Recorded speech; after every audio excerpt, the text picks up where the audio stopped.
தாத்தா வராரு கதிர விட போகிறாரு. ஏய் என்னடா மொக்க பாட்டை போய் கேட்டுக்கிட்டு இருக்க? உங்கள் கோட்டில் மட்டும் என்ன பாட்டு சுமார் தானே? ஏய் எங்கள் படம் வந்தோன்னே தெரியும்டா, எங்கள் படம் நல்லாயிருக்கும், உங்கள் படம் நல்லாவா இருந்துச்சு? ஏதோ சுஜாதா இல்லாமல் போச்சு. அவங்க இருந்திருந்தாங்கன்னா நல்லபடியாக படத்தை எடுத்து முடிச்சு விட்ருப்பாங்க. நல்ல ஸ்க்ரீன் ப்ளே டைலாக்லாம் அமைஞ்சிருக்கும்.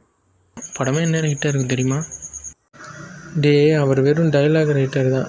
அவர் எழுதுன வச்சு தான் அந்த படத்தை முழுசாக எடுத்து முடிச்சாருன்னா சொல்ல முடியாது. அவர் அந்த கதையை அவங்க சொல்லுவாங்க, அதை டைலாக் மட்டும் எழுதுவார், அவ்வளோதான். மற்றபடி சேஞ்சஸ் வேணால் சொல்லுவார், அவ்வளோதான். அவர் தான் அந்த படத்தை எடுத்தார், அவர் இல்லைன்னா எடுக்க முடியாது அப்படின்லாம் சொல்ல முடியாது. சங்கரோட முதல் 2 படம் சுஜாதா எல்லாமே ஹிட்டு கொடுத்துருந்தார். அது உனக்கு தெரியுமா? வாட்? புரியுது. இருந்தாலும் சுஜாதா மேம் இருந்திருந்தால் இந்நேரம் படம் ஹிட் ஆகிருக்கும். நீ என்ன சொல்லியிருந்தாலும் சுஜாதா மேம் இந்நேரம் இருந்திருக்கணும். என்னது சுஜாதா மேமா? அவர் ஆம்பலடா.